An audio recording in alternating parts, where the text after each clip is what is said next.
저는 밤 11시가 되면 건반 앞에 앉습니다. 아들 내외가 잠든 시간, 그제야 제 손가락이 움직일 자유를 얻거든요. 오늘도 쇼팽의 녹턴을 치려다 멈췄어요. 손끝이 건반 위에서 머뭇거렸죠. 이상했어요. 40년을 쳤던 곡인데 갑자기 왜 치는지 모르겠더군요. 엄마, 이 밤에 또 연습이세요? 도연이가 침실 문을 열고 나왔어요. 머리가 헝클어진 채로요. 눈엔 피로가 가득했습니다. 미안해, 소리가 컸니? 아니요. 그냥. 요즘 엄마가 매일 밤 피아노 치시니까요. 그 말엔 짜증보다 체념이 묻어 있었어요. 도연이는 다시 방으로 들어갔고 문이 닫히는 소리가 건반보다 더 무겁게 울렸습니다. 거실 한쪽 벽에 걸린 제 젊은 시절 사진이 눈에 들어왔어요. 25, 성악 콩쿠르 은상을 받던 날이었죠. 검은 드레스를 입고 샹들리에 아래에 서 있던 저는 빛나 보였어요. 지금 제 손등엔 갈색 반점이 번져 있고 목소리는 오래전에 녹이 슬었습니다. 피아노 옆 선반에 낡은 향수병이 놓여 있었어요. 뚜껑을 열면 장미와 백단향이 섞인 냄새가 났죠. 남편이 마지막으로 선물한 향수였어요. 15년 전 그가 떠나던 날 아침에도 이 향기가 집안을 채우고 있었습니다. 엄마, 내일 아침 일찍 나가야 해서요. 세린이가 부엌에서 물을 따르며 말했어요. 며느리의 목소리는 언제나 정중했지만 온기는 없었죠. 그래, 푹 자렴. 세린이는 고개를 끄덕이고 돌아섰어요. 그녀의 뒷모습이 복도로 사라질 때 향수병이 희미하게 빛을 반사했습니다. 저는 다시 건반을 바라봤어요. 88개의 흑백 건반이 제 앞에 가지런히 누워 있었지만 그 어떤 음도 울리고 싶지 않았어요. 그날 밤 처음으로 느꼈습니다. 제가 음악을 사랑하는 게 아니라 침묵이 두려운 것뿐이라는 걸요. 엄마, 피아노 좀 처분하는 게 어때요? 도연이가 아침 식사 중에 던진 말이었어요. 포크를 든 손이 멈췄죠. 처분. 공간도 좁고 요즘 엄마도 자주 안 치시잖아요. 중고로 팔면 괜찮은 값 받을 수 있을 거예요. 세린이가 커피를 홀짝이며 거들었어요. 요즘 중고 그랜드 피아노 시세 괜찮던데요. 그 공간에 수납장 놓으면 훨씬 실용적일 것 같아요. 두 사람은 제 얼굴을 보지 않았어요. 마치 가구 배치를 논의하듯 담담했죠. 저는 숟가락을 내려놓았습니다. 그 피아노는 내 할아버지가 사주신 거야.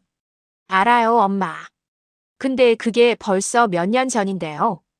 계속 붙잡고 있는 것도. 도현이의 말이 공중에서 끊겼어요. 끝맺지 않은 문장이 더 차갑게 느껴졌죠. 아직 못 버려. 제 목소리가 떨렸어요. 도연이는 한숨을 쉬었고 세린이는 휴대폰을 확인하기 시작했습니다. 그럼 엄마가 알아서 결정하세요. 저희는 제안만 드린 거니까요. 도연이가 냅킨을 던지듯 놓고 일어섰어요. 세린이도 따라 일어나며 말했죠. 저 갤러리 오프닝 준비로 오늘 늦을 것 같아요. 저녁은 알아서 드세요. 두 사람이 현관문을 나섰고 집은 다시 고요해졌어요. 저는 거실로 걸어가 피아노 앞에 섰습니다. 검은 칠이 벗겨진 페달, 상아색이 누렇게 바랜 건반들. 제 손가락이 천천히 건반을 쓰다듬었죠. 그때였어요. 창밖에서 인기척이 들렸습니다. 고개를 들자 옆집 베란다에 한 남자가 서 있었어요. 회색 셔츠를 입은 남자는 커피잔을 들고 이쪽을 바라보고 있었죠. 시선이 마주치자 그가 가볍게 고개를 숙였어요. 저는 황급히 커튼을 쳤습니다. 심장이 이유 없이 빨라졌죠. 오후 내내 피아노 앞에 앉았지만 음표 하나 칠 수 없었어요. 도현이의 말이 머릿속을 맴돌았거든요. 처분. 그 단어가 건반 위를 기어다니는 것 같았습니다. 해질 무렵 초인종이 울렸어요. 문을 열자 택배기사가 아니라 옆집 남자가 서 있었습니다. 안녕하세요. 305호 강우석이라고 합니다. 그의 목소리는 낮고 부드러웠어요. 마치 첼로 선율 같았죠. 네, 안녕하세요. 실례지만 혹시 피아노 선생님이세요? 밤마다 연주 소리가 들려서요. 제 손이 문고리를 더 세게 쥐었어요. 아니요, 그냥 취미로 치는 정도예요. 그렇군요. 참 좋더군요, 그 소리. 그가 미소 지었어요. 눈가에 주름이 잡혔죠. 그 주름이 왠지 따뜻해 보였습니다. 감사합니다. 방해했다면 죄송합니다. 그럼 안녕히 계세요. 그가 돌아섰어요. 저는 천천히 문을 닫았습니다. 그런데 이상했어요. 향수병을 열지 않았는데 장미 향기가 어렴풋이 느껴지는 것 같았거든요. 그날 밤 저는 건반 앞에 앉아 쇼팽을 쳤어요. 오랜만에 끝까지요. 창문은 살짝 열어뒀습니다. 누가 듣고 있을지도 모른다는 생각에 손끝이 평소보다 조심스러워졌죠. 그 후로 강우석 씨를 자주 마주쳤어요. 엘리베이터에서, 복도에서, 때로는 1층 우편함 앞에서요. 우연치곤 너무 잦았죠. 오늘은 드빗이네요. 어느 날 저녁 쓰레기를 버리러 나갔다가 그를 만났을 때 그가 말했어요. 네. 어젯밤 치신 곡이요. 달빛 맞죠? 제 손에서 봉투가 미끄러질 뻔했어요. 그가 재빨리 받아줬죠. 그의 손가락이 제 손등을 스쳤습니다. 찰나였지만 그 온기가 이상하게 오래 남았어요. 듣고 계셨어요? 네. 벽이 생각보다 얇더군요. 하지만 전 좋아요. 선생님 연주는 사람을 취하게 해요. 취하게 한다니. 그 표현이 묘했어요. 술도 아니고 음악으로 취한다는 게. 과찬이세요. 과찬이 아닙니다.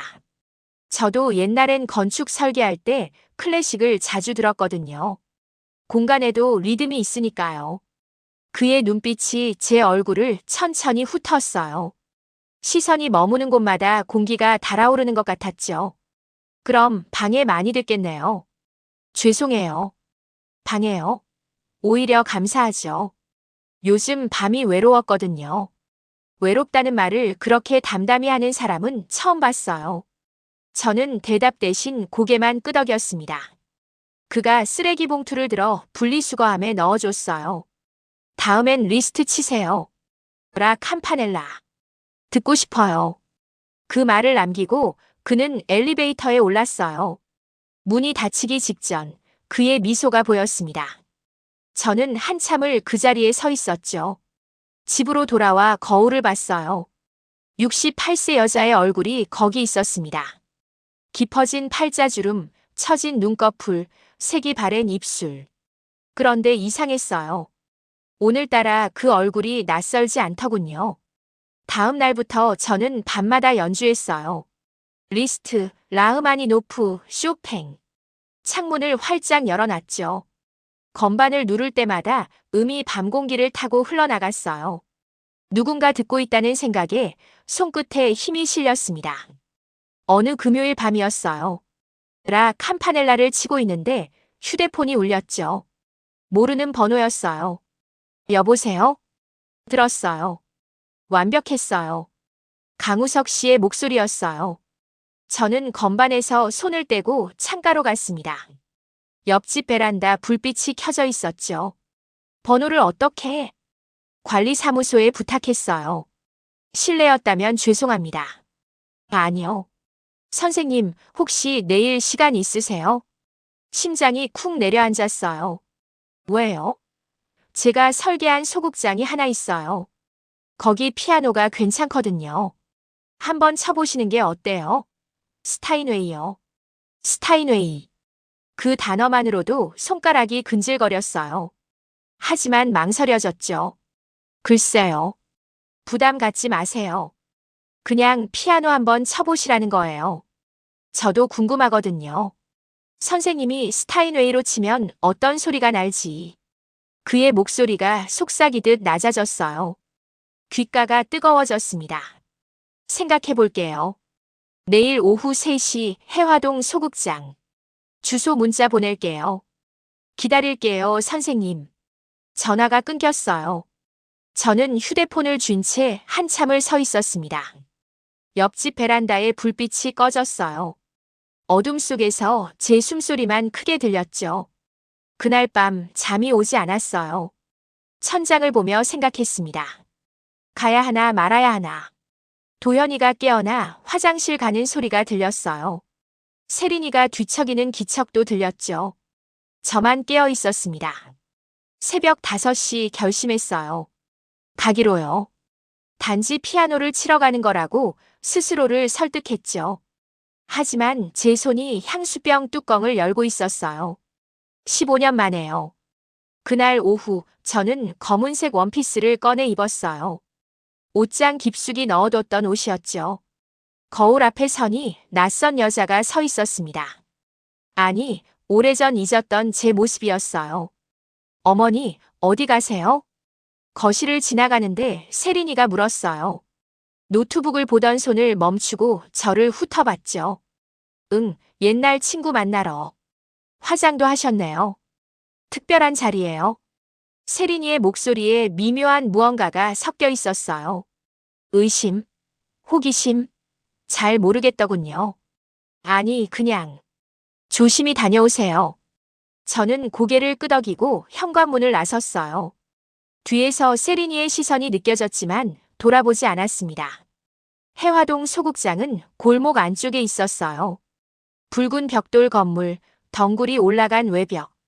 강우석 씨가 입구에서 기다리고 있었죠. 회색 재킷에 청바지, 그의 차림새가 예상보다 젊어 보였어요. 오셨군요. 사실 반신반의했어요. 저도 올지 말지 고민했어요. 솔직하시네요. 들어가시죠. 그가 문을 열었어요. 내부는 아담했지만 천장이 높았습니다. 무대 한가운데 검은 그랜드 피아노가 놓여 있었죠. 조명이 피아노 위로만 떨어져 있었어요. 와! 제 입에서 탄성이 새어나왔어요. 강우석 씨가 웃었습니다. 가보세요. 주인공 자리예요. 저는 천천히 무대로 걸어갔어요. 피아노 앞에 앉자 건반이 눈부시게 빛났습니다. 손가락이 건반에 닿았죠. 차가웠어요. 하지만 곧 제 체온으로 데워졌습니다. 뭘 치시겠어요? 객석에 앉은 그가 물었어요. 쇼팽 녹턴 9번 2악장. 좋아요. 저는 눈을 감고 첫 음을 눌렀어요. 소리가 공간을 채웠습니다. 스타인웨이의 음색은 제가 아는 어떤 피아노와도 달랐어요. 울림이 깊었죠. 마치 피아노가 숨을 쉬는 것 같았습니다. 건반 위에서 손가락이 춤췄어요. 40년 만에 처음으로 음악이 즐거웠습니다. 의무가 아니라 욕망이었죠. 마지막 음이 울리고 여운이 천천히 사라졌어요. 박수 소리가 들렸어요. 강우석 씨가 무대로 걸어오고 있었습니다. 아름다웠어요. 정말. 감사해요. 이 피아노는 마법 같아요. 피아노가 아니에요. 선생님이죠.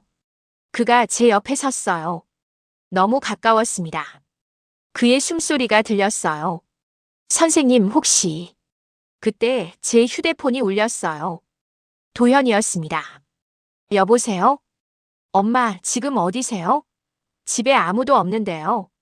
친구 만나고 있어. 곧 들어갈게. 세린이가 엄마 외출하신 거 이상하대요. 요즘 매일 나가시고. 제 손이 떨렸어요. 이상할 게 뭐 있니? 나도 내 시간이 있어. 알겠어요. 빨리 들어오세요. 전화가 끊겼어요. 저는 휴대폰을 핸드백에 넣었습니다. 강우석 씨가 조용히 말했어요. 가보셔야 할 것 같네요. 죄송해요. 아니요.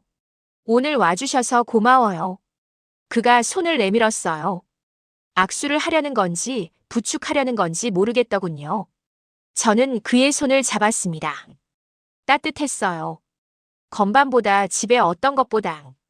다음에 또 쳐도 될까요? 그의 질문에 저는 대답 대신 고개를 끄덕였어요. 손을 놓아야 했는데 놓아지지 않았습니다. 그도 놓지 않았어요.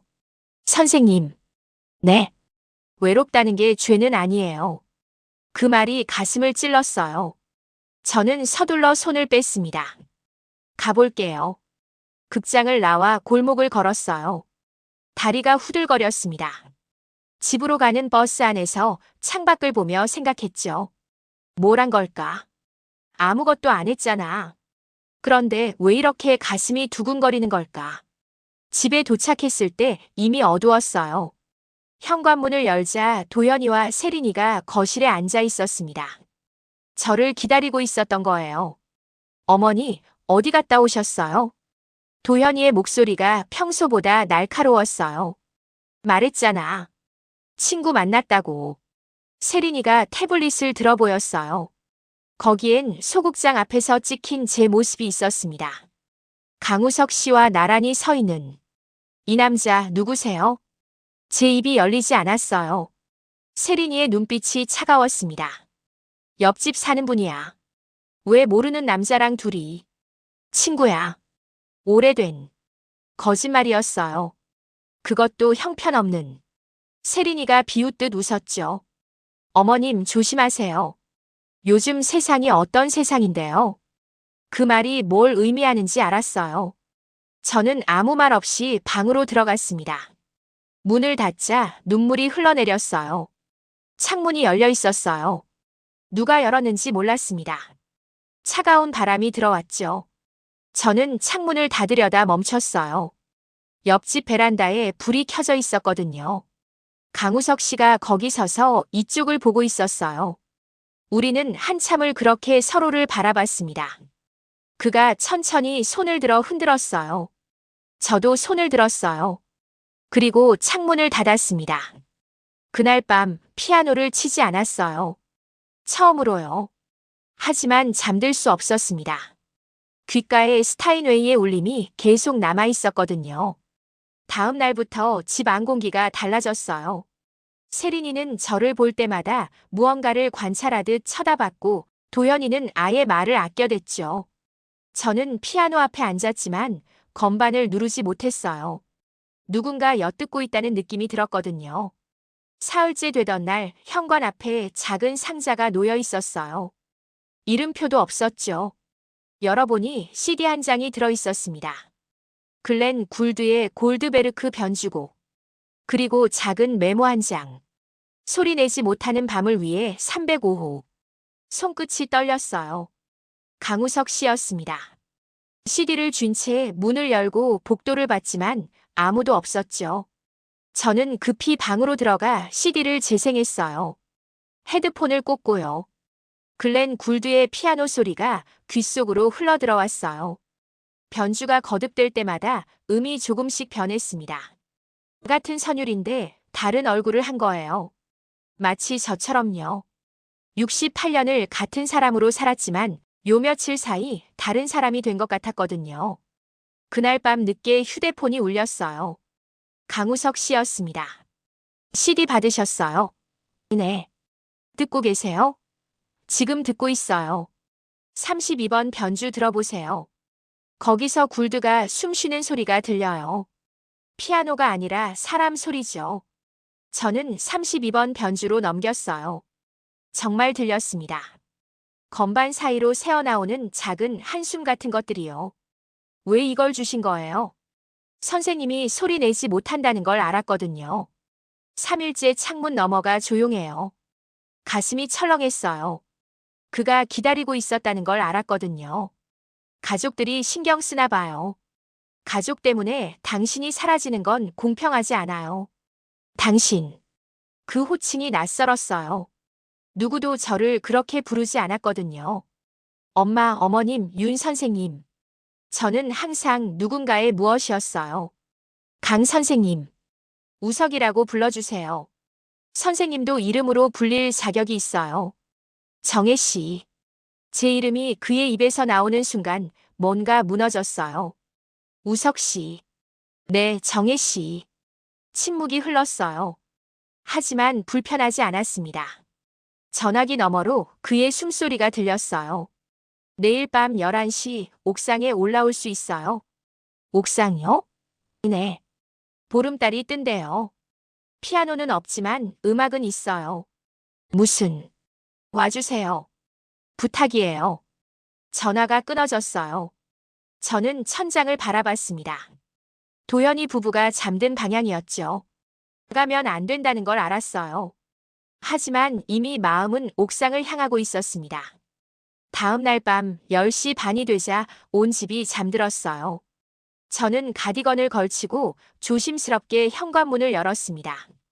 복도는 고요했죠. 비상계단으로 올라가는 제 발소리만 들렸어요. 옥상 문을 열자 찬바람이 얼굴을 때렸어요. 우석 씨가 난간 쪽에 서 있었습니다. 손에 작은 블루투스 스피커를 들고요. 오셨네요. 미쳤나 봐요, 제가. 저도 그래요. 그가 스피커를 켰어요. 사티의 진노 패디가 흘러나왔습니다. 느리고 쓸쓸한 선율이었죠. 춤추실래요? 뭐라고요? 정혜 씨, 언제 마지막으로 춤춰봤어요? 기억이 나지 않았어요. 결혼 전. 아니, 그전에도 쳐본 적이 없었던 것 같았어요. 못 춰요. 저도요. 그냥 흔들리면 돼요. 그가 손을 내밀었어요. 저는 한참을 망설이다가 그 손을 잡았습니다. 그가 저를 가볍게 끌어당겼죠. 제 손이 그의 어깨에, 그의 손이 제 허리에 닿았어요. 우리는 움직이기 시작했어요. 춤이라고 하기엔 어설펐지만 음악에 몸을 맡기는 것만으로도 충분했습니다. 보름달이 우릴 비췄어요. 그의 얼굴이 가까웠습니다. 정혜 씨. 네. 후회하세요? 뭐리요? 지금 이 순간. 저는 그의 눈을 봤어요. 거기 제가 비쳤습니다. 68세의 주름진 여자가 아니라 그냥 한 사람이 비쳤어요. 아니요. 다행이에요. 저도 그래요. 그가 제 허리를 더 가까이 당겼어요. 제 이마가 그의 어깨에 닿았습니다. 음악이 흐르고 바람이 불고 달빛이 쏟아졌어요. 세상에 우리 둘만 있는 것 같았죠. 곡이 끝나고 다음 곡이 시작됐어요. 하지만 우리는 멈추지 않았습니다. 계속 천천히 흔들렸어요. 시간이 얼마나 흘렀는지 몰랐어요. 정혜 씨. 네. 이건 잘못된 건가요? 잘 모르겠어요. 나이 든 사람들은 감정 가지면 안 되나요? 그 물음에 답할 수 없었어요. 저는 그의 어깨에서 고개를 들었습니다. 그의 눈이 제 입술을 봤어요. 저도 그의 입술을 봤죠. 거리가 좁혀졌어요. 천천히, 아주 천천히.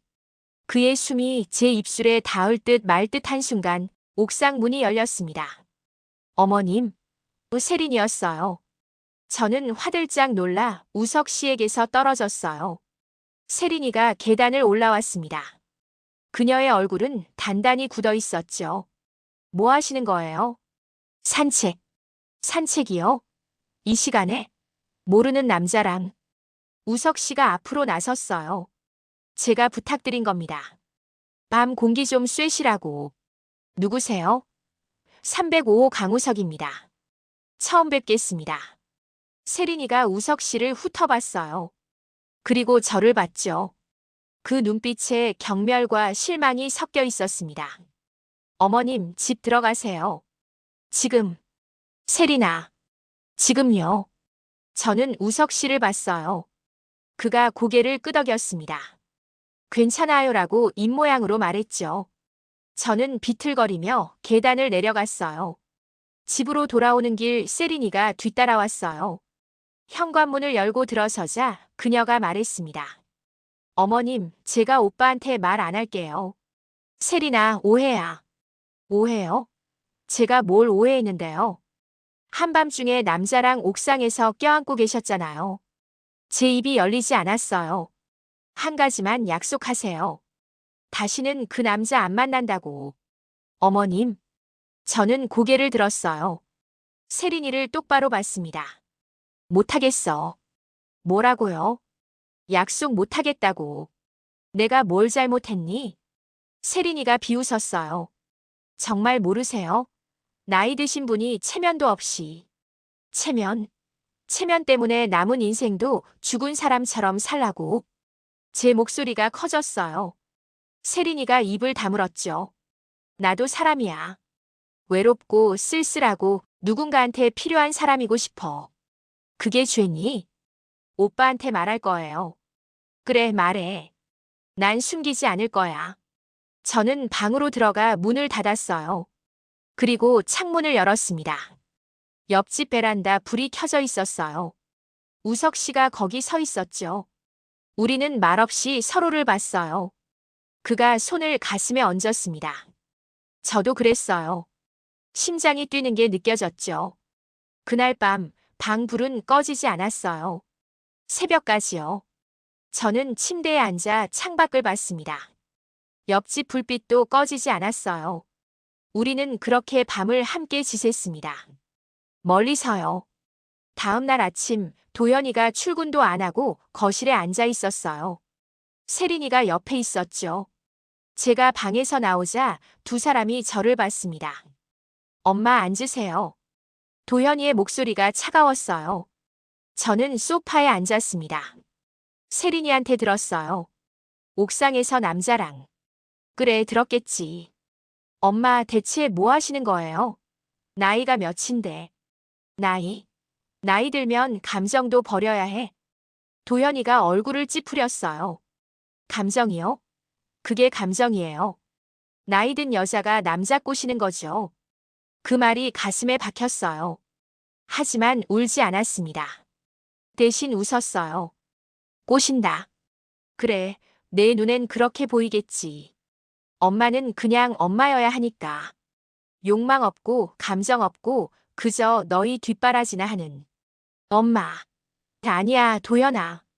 엄마 말 들어봐. 나도 사람이야. 너희 아빠 떠나고 15년 동안 난 그냥 살았어. 내가 원하는 엄마로. 조용하고 눈치 보고 집안일이나 하고. 근데 그게 전부야. 내 인생이 그게 다야. 세린이가 끼어들었어요. 그래도 어머님, 이건 아니잖아요. 저희 체면도 있고. 체면? 너희 체면 때문에 내 남은 인생 포기하라고. 제 목소리가 떨렸어요. 도연이가 한숨을 쉬었습니다. 엄마, 그 남자가 뭐가 좋은데요? 옆집 사는 남자잖아요. 속도 모르고. 너희도 난 몰라. 15년을 같이 살았는데도. 도연이가 입을 다물었어요. 저는 일어섰습니다. 나 좀 혼자 있고 싶어. 방으로 들어가려는데 도연이가 말했어요. 엄마, 그 남자 못 만나요. 약속하세요. 저는 돌아봤어요. 싫어. 그리고 방문을 닫았습니다. 1시간쯤 지났을까요? 초인종이 울렸어요. 문을 여는 소리, 낯선 남자 목소리가 들렸습니다. 우석 씨였어요. 실례합니다. 305호 강우석입니다. 저는 방문을 열고 거실로 나갔어요. 우석 씨가 현관에 서 있었고 도연이와 세린이가 그를 막고 있었죠. 무슨 일로 오셨어요? 도연이가 날카롭게 물었어요. 우석 씨가 저를 봤습니다. 정혜 씨 때문에 가족이 불편하시다고 들었어요. 오해를 풀러왔습니다. 오해요? 뭘 오해했는데요? 저희는 연인 사이가 아닙니다. 제 가슴이 철렁했어요. 우석 씨가 계속 말했습니다. 다만 좋은 친구죠. 음악을 좋아하는 친구요? 한밤중에 옥상에서 껴안고 있었는데요. 세린이가 비꼬듯 말했어요. 우석 씨가 그녀를 봤습니다. 네, 춤을 췄어요. 그게 뭐가 문제입니까? 나이 드신 분들이. 나이 들면 춤추면 안 됩니까? 음악 들으면 안 됩니까? 누군가에게 위로받으면 안 됩니까? 우석 씨의 목소리에 힘이 실렸어요. 정혜 씨는 15년 동안 혼자셨어요. 가족이 있어도 혼자였죠. 제가 봤거든요. 밤마다 혼자 피아노 치시는 모습을요. 얼마나 외로웠으면 그러셨겠어요. 도연이가 얼굴을 붉혔어요. 그건 엄마가 원하신 거예요. 물어보셨나요? 정말 원하는지. 침묵이 흘렀어요. 우석 씨가 저를 봤습니다. 정혜 씨, 제가 실례했나요? 아니요. 그럼 계속 친구해도 될까요? 제 눈에서 눈물이 흘렀어요. 고개를 끄덕였죠. 감사합니다. 우석 씨가 도연이에게 고개를 숙였어요. 그리고 현관문을 나섰습니다. 문이 닫히자 도연이가 저를 봤어요. 엄마, 정말 이러실 거예요? 대답 대신 방으로 들어갔어요. 그리고 휴대폰을 확인했습니다. 우석 씨에게서 문자가 와 있었어요. 괜찮으세요? 제가 너무 나섰나요? 손가락이 떨렸어요. 답장을 쳤습니다. 고마워요. 당신이 처음이에요. 날 사람으로 본 건. 곧 답장이 왔어요. 정혜 씨는 언제나 사람이었어요. 다른 사람들이 못 봤을 뿐. 그날 오후 세린이가 제 방에 들어왔어요. 손에 휴대폰을 들고요. 어머님, 이거 좀 보세요. 화면에 사진이 떠 있었어요. 우석 씨와 한 여자가 식당에서 웃고 있는 사진이었죠. 이 여자 강우석 씨 전 부인이래요. 제가 알아봤어요. 제 손이 멈췄어요. 뭐라고? 이혼한 지 2년 됐대요. 근데 아직도 자주 만난대요. 어머님, 이 사람 어머님 가지고 노는 거예요. 언제 찍힌 사진이니? 한 달 전이요. 한 달 전. 우석 씨와 제가 처음 만난 게 2주 전이었어요. 세린이가 계속 말했습니다. 어머님, 이 사람 믿으시면 안 돼요. 외로운 여자들한테 접근하는 수법이 다 똑같대요. 제 머릿속이 하얘졌어요. 세린이가 방을 나갔습니다. 저는 휴대폰을 들고 사진을 확대했어요. 우석 씨의 얼굴이 보였습니다. 웃고 있었죠. 행복해 보였어요. 그날 밤 우석 씨에게서 전화가 왔어요. 받지 않았습니다. 문자도 왔죠. 읽지 않았어요. 창문을 열었을 때 옆집 불빛이 켜져 있었지만 저는 커튼을 쳤습니다. 사흘 후 우석 씨가 직접 찾아왔어요. 도연이가 문전 박대했죠. 어머니 못 만나요. 돌아가세요. 정혜 씨한테 할 말이 있어요. 없어요. 가세요. 문이 닫혔어요. 저는 방 안에서 그 소리를 들었습니다. 문고리를 잡았지만 돌리지 못했어요. 다음 날 아침 우편함에 편지가 있었어요. 우석 씨의 글씨였습니다. 정혜 씨, 무슨 일인지 모르겠어요. 제가 뭘 잘못했는지 알려주세요. 당신이 보고 싶어요, 우석. 편지를 쥔 채 한참을 서 있었어요. 그때 세린이가 나타났습니다. 어머님, 그 편지 버리세요.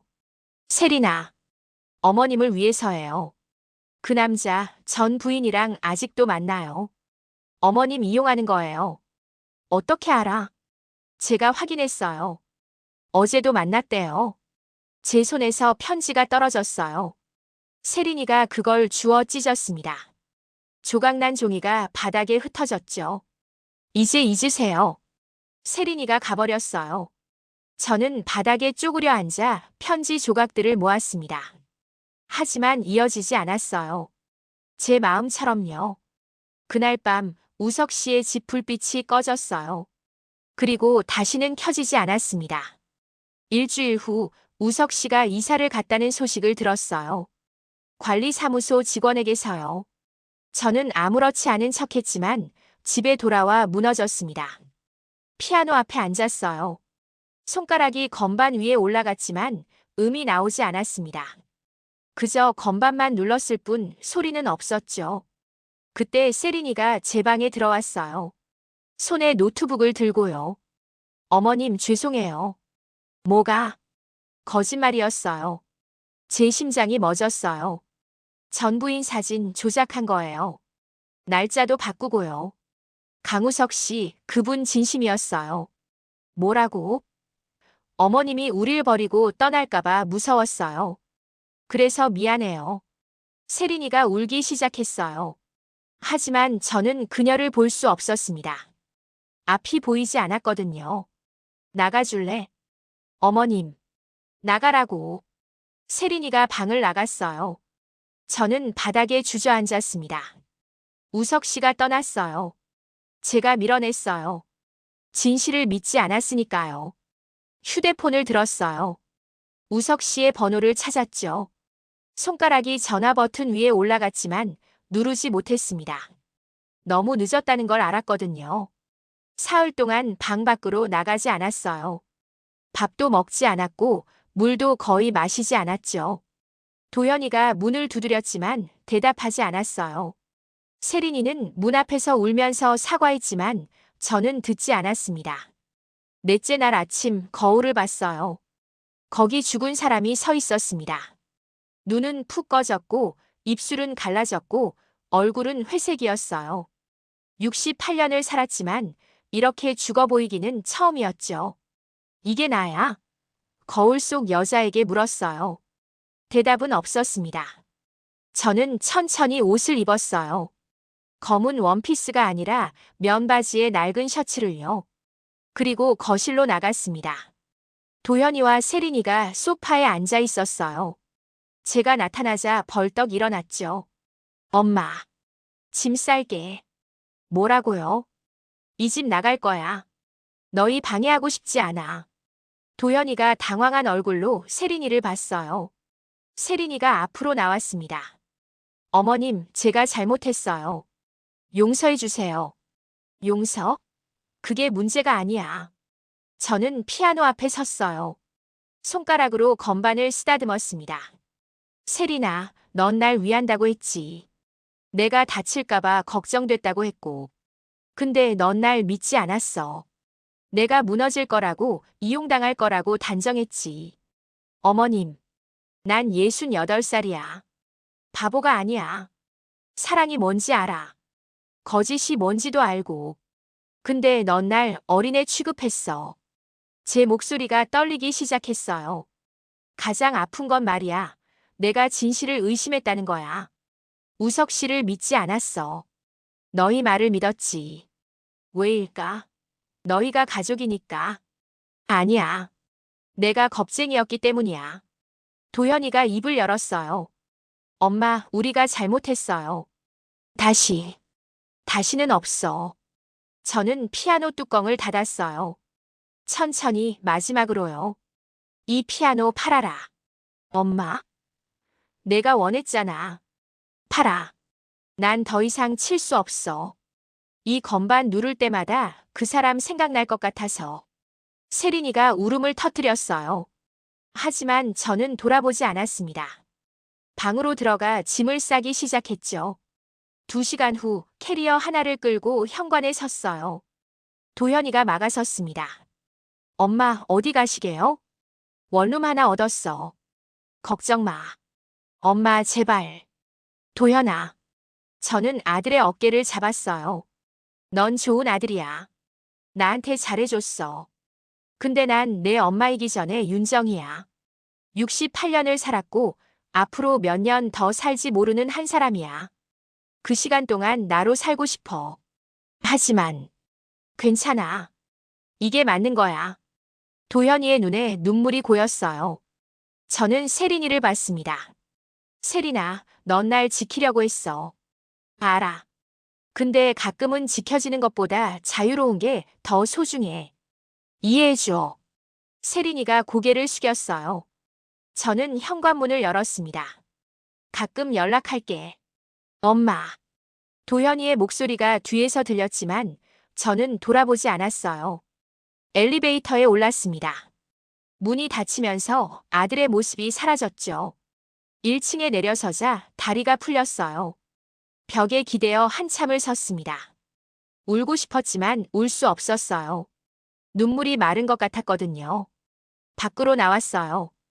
택시를 잡아 타고 새로 얻은 원룸 주소를 말했습니다. 차가 출발하는데 뒤를 돌아봤어요. 아파트가 점점 작아졌죠. 15년을 살았던 곳이었어요. 원룸은 좁았어요. 방 하나, 화장실 하나. 창문으로 다른 건물 벽만 보였죠. 피아노 놓을 공간도 없었어요. 저는 바닥에 주저앉았습니다.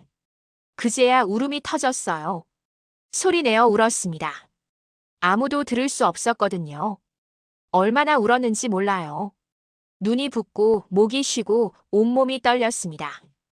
해질 무렵 휴대폰을 꺼냈어요. 우석 씨의 번호를 봤죠. 전화를 걸어야 할까? 하지만 뭐라고 말하죠? 미안해요. 당신을 의심했어요. 돌아와 주세요. 너무 뻔했어요. 그리고 너무 늦었죠. 대신 문자를 썼습니다. 우석 씨, 정이에요. 미안해요. 당신이 진실이었다는 걸 이제야 알았어요. 너무 늦었죠. 하지만 말하고 싶었어요. 당신을 만나서 행복했어요. 짧았지만 살아있는 기분이었어요. 고마워요. 전송 버튼을 누르려는데 손가락이 멈췄어요. 보내면 뭐가 달라질까요? 그는 이미 떠났어요. 새 삶을 시작했을 거예요. 저는 문자를 지웠습니다. 그리고 휴대폰을 던졌어요. 바닥에 떨어진 휴대폰이 깨졌습니다. 화면에 금이 갔죠. 나처럼. 그날 밤 잠들 수 없었어요. 천장을 보며 생각했습니다. 이제 뭘 하며 살아야 할까? 음악도 없어요. 사랑도 없어요. 가족도 스스로 떠나왔죠. 남은 건 텅 빈 방과 68년을 산 몸뚱이 하나뿐이었어요. 일주일이 지났어요. 저는 방 안에서만 지냈습니다. 밥은 배달로 먹었고 사람은 만나지 않았어요. 거울도 보지 않았죠. 어느 날 오후 초인종이 울렸어요. 배달인가 싶어 문을 열었는데 도연이가 서 있었습니다. 손에 작은 상자를 들고요. 엄마, 어떡해? 주소 알아냈어요. 엄마 핸드폰 위치 추적해서. 저는 아무 말 없이 문을 열어줬어요. 도연이가 들어와 주위를 둘러봤습니다. 엄마 여기서 어떻게 살아요? 살만해. 거짓말. 엄마 많이 야위셨어요. 도연이가 상자를 내밀었어요. 이거 엄마 드리려고요. 뭔데? 열어보세요. 상자를 열었어요. 안에 향수병이 들어있었습니다. 남편이 마지막으로 선물한 그 향수요. 이걸 왜? 엄마가 두고 가셨어요. 일부러. 버리려고 하셨죠? 제 손이 떨렸어요. 근데 못 버렸어요. 이게 엄마 마지막 남은 거잖아요. 아빠의 그리고 엄마의. 도연이가 제 손을 잡았어요. 엄마 미안해요. 엄마를 사람으로 안 봤어요. 그냥 엄마로만 봤어요. 엄마도 외롭고 사랑받고 싶고 행복할 권리 있는데. 도연아. 그분 연락처 찾았어요. 강우석 씨. 제 심장이 뛰었어요. 뭐라고? 이사는 갔는데 멀지 않아요. 인천이래요. 엄마 찾아가세요. 너무 늦었어. 엄마 평생 다른 사람 위해 살았잖아요. 아빠 위해, 나 위해. 이제는 엄마 위해 사세요. 제발. 도연이가 종이 한 장을 꺼냈어요. 거기 주소가 적혀 있었습니다. 가세요, 엄마. 후회하지 마세요. 도연이가 일어섰어요. 문 쪽으로 걸어가다 돌아봤습니다. 엄마 사랑해요. 늦게 말해서 미안해요. 문이 닫혔어요. 저는 종이를 쥔 채 한참을 앉아 있었습니다. 그리고 일어섰어요. 인천행 기차를 탔어요. 창밖으로 풍경이 스쳐 지나갔습니다. 아파트, 공장, 들판. 제 인생도 저렇게 흘러갔겠죠. 정신없이 돌아볼 틈 없이. 주소를 찾아갔어요. 바다가 보이는 작은 동네였습니다. 골목을 따라 걷자 2층짜리 주택이 나왔어요. 대문 앞에 서니 다리가 떨렸습니다. 초인종을 눌렀어요. 한참을 기다렸죠. 아무도 안 나왔어요. 다시 눌렀습니다. 여전히 조용했어요. 없나. 돌아서려는데 옆집 할머니가 나왔어요. 누구 찾으세요? 305호. 아니, 강우석 씨 찾는데요. 아, 그분. 매일 오후엔 바닷가 나가 계셔요. 저기 방파제 쪽. 감사합니다. 저는 방파제로 향했어요. 바닷바람이 얼굴을 때렸습니다. 짜고 차갑고 날카로웠어요. 그런데 기분이 좋았어요. 멀리서 한 남자가 보였어요. 방파제 끝에 앉아 바다를 보고 있었죠. 회색 바람막이를 입은 뒷모습이었어요. 가까이 가자 심장이 미친 듯이 뛰었어요. 우석 씨였습니다. 머리가 바람에 흩날리고 있었죠. 우석 씨. 제 목소리가 나왔어요. 그가 돌아봤습니다. 눈이 마주쳤어요. 정혜 씨. 그의 얼굴에 놀람이 번졌습니다. 일어서더니 저를 봤어요. 믿기지 않는다는 표정이었죠. 어떻게? 찾아왔어요. 왜요? 할 말이 있어서요. 우석 씨가 아무 말 없이 저를 봤어요. 그의 눈이 예전보다 어두워 보였습니다. 앉으시겠어요? 우리는 나란히 앉았어요. 파도 소리가 들렸습니다. 규칙적으로 끝없이 밀려왔다 사라졌죠. 미안해요. 제가 먼저 말했어요. 당신을 의심했어요. 며느리 말을 믿었어요. 당신이 거짓말한다고, 날 이용한다고. 알고 있어요. 알아요? 도연 씨한테 전화 왔어요. 며느리분이 거짓말했다고, 엄마가 힘들어한다고. 그래서 기다렸어요. 기다렸다고요? 네. 정혜 씨가 찾아올 거라고. 제 눈에서 눈물이 흘렀어요. 어떻게 확신했어요? 몰랐어요. 그냥 믿었어요. 정혜 씨는 용기 있는 사람이니까요. 전 겁쟁이에요. 당신 떠났을 때 붙잡지도 못했어요. 그때는 그럴 수밖에 없었어요. 상황이 그랬으니까. 우석 씨가 제 손을 잡았어요. 따뜻했습니다. 근데 지금은 다르잖아요. 여기 와 계시잖아요. 너무 늦었죠? 아니요. 그가 미소 지었어요. 주름진 얼굴이 햇살처럼 밝아졌습니다. 전 여기서 또 기다릴 뻔했어요.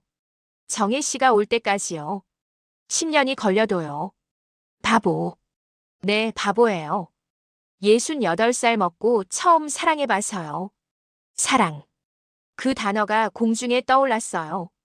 우리는 서로를 봤습니다. 파도가 발치를 적셨죠. 우석 씨. 네. 저도요. 처음이에요. 뭐가요? 이렇게 떨리는 거. 이렇게 살고 싶은 거. 우석 씨가 제 어깨를 감쌌어요. 저는 그의 어깨에 머리를 기댔습니다. 바다가 우릴 향해 숨을 쉬었어요. 정혜 씨, 여기서 같이 살래요?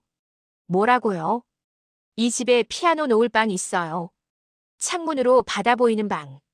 거기서 치세요. 매일. 저는 옆에서 들을게요. 같이요? 네. 부담스러우면 천천히 생각하셔도 돼요. 좋아요. 우석 씨가 놀라서 저를 봤어요. 진심이에요. 네.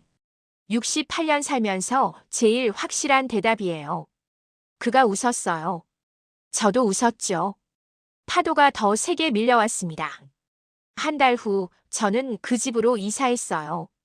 정말 바다가 보이는 방이 있었고 우석 씨가 중고 피아노 하나를 들여놨죠. 스타인웨이는 아니었지만 괜찮았어요. 매일 오후 3시 저는 건반 앞에 앉았어요. 창문을 활짝 열고 연주했습니다. 쇼팽, 드비지, 사티. 음이 바람을 타고 바다로 흘러갔어요. 우석 씨는 베란다에 앉아들었어요. 가끔 눈을 감고 가끔 미소 지으며. 연주가 끝나면 박수를 쳤죠. 한 명뿐인 관객이었지만 제겐 세상 전부 같았어요. 저녁엔 함께 밥을 해 먹었어요. 서툴렀지만 즐거웠습니다. 우석 씨는 맛없다고 놀렸고 저는 그럼 당신이 하라며 웃었죠. 밤엔 나란히 누워 별을 봤어요. 도시에선 보이지 않던 별들이 여기선 쏟아졌습니다. 정혜 씨. 네. 행복해요? 네. 나도요. 손을 잡았어요. 주름진 손과 주름진 손. 하지만 온기는 젊은이 못지 않았죠. 도연이는 한 달에 한 번 찾아왔어요. 세린이와 함께요. 처음엔 어색했지만 시간이 지나자 괜찮아졌어요. 세린이가 제게 사과했고 저는 용서했습니다. 엄마 좋아 보여요. 도현이가 말했어요. 우석 씨와 제가 부엌에서 설거지하는 모습을 보면서요. 그래. 네. 옛날보다 훨씬 좋아 보여요. 엄마가 웃는 거 처음 봐요. 진짜로. 가슴이 찡했어요. 제가 얼마나 죽어 있었는지 새삼 깨달았거든요. 1년 후 어느 봄날 작은 음악회를 열었어요. 동네 주민들을 초대해서요. 우석 씨가 설계한 작은 공연장에서요. 무대에 올랐을 때 떨리지 않았어요. 관객석에 우석 씨가 앉아 있었거든요. 첫 줄 정중앙에요. 미소를 지으며 쇼팽 녹턴 9번 2악장을 쳤어요. 처음 우석 씨 앞에서 쳤던 곡이었죠. 마지막 음이 울리고 박수가 터졌습니다. 우석 씨가 일어나 꽃다발을 건넸어요. 제가 손을 뻗자 그가 속삭였습니다. 정혜 씨 사랑해요. 저도요. 관객들이 환호했어요. 우리는 웃었죠. 그날 밤 방파제에 나란히 앉았어요. 보름달이 떠 있었습니다. 정혜 씨, 질문 하나 해도 돼요? 뭔데요? 당신이 사랑한 건 음악이었어요? 아니면 사람이었어요? 옛날 같으면 바로 대답했을 거예요. 음악이라고. 하지만 지금은 달랐어요. 둘 다요. 둘 다. 음악은 제 삶이었어요. 하지만 당신은 제 삶에 숨을 불어넣었어요. 음악이 살아 숨쉬게 했죠. 우석 씨가 제 손을 꼭 쥐었어요. 고마워요. 날 찾아와줘서. 저야말로 고맙지요. 기다려줘서. 파도가 발을 적셨어요. 차가웠지만 상쾌했습니다. 우리는 달빛을 받으며 앉아 있었어요. 말없이. 그 침묵이 어떤 음악보다 아름다웠습니다. 여러분, 제 이야기는 여기서 끝이에요. 68세에 시작된, 아니, 68세에 다시 시작된 인생이죠.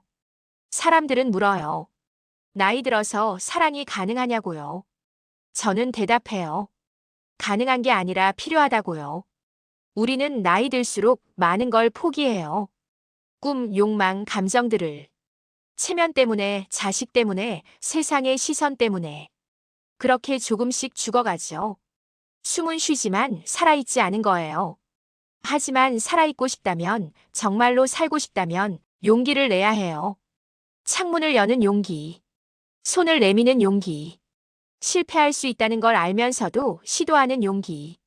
저는 68세에 그 용기를 배웠어요. 늦었지만 다행이에요. 더 늦었으면 평생 모르고 살았을 테니까요. 여러분은 어떤가요? 어떤 관계에 갇혀 있나요? 어떤 체면 때문에 자신을 가두고 있나요? 창문은 열려 있어요. 바람이 불고 있고요. 손 내밀 사람도 어딘가에서 기다리고 있을 거예요. 늦었다고 생각하지 마세요. 지금이 가장 빠른 순간이에요. 살아보세요. 정말로요. 그게 제가 68년 만에 배운 가장 소중한 한음이에요. 당신의 이야기는 무엇인가요? 댓글로 들려주세요. 구독과 좋아요는 저에게 큰 힘이 됩니다.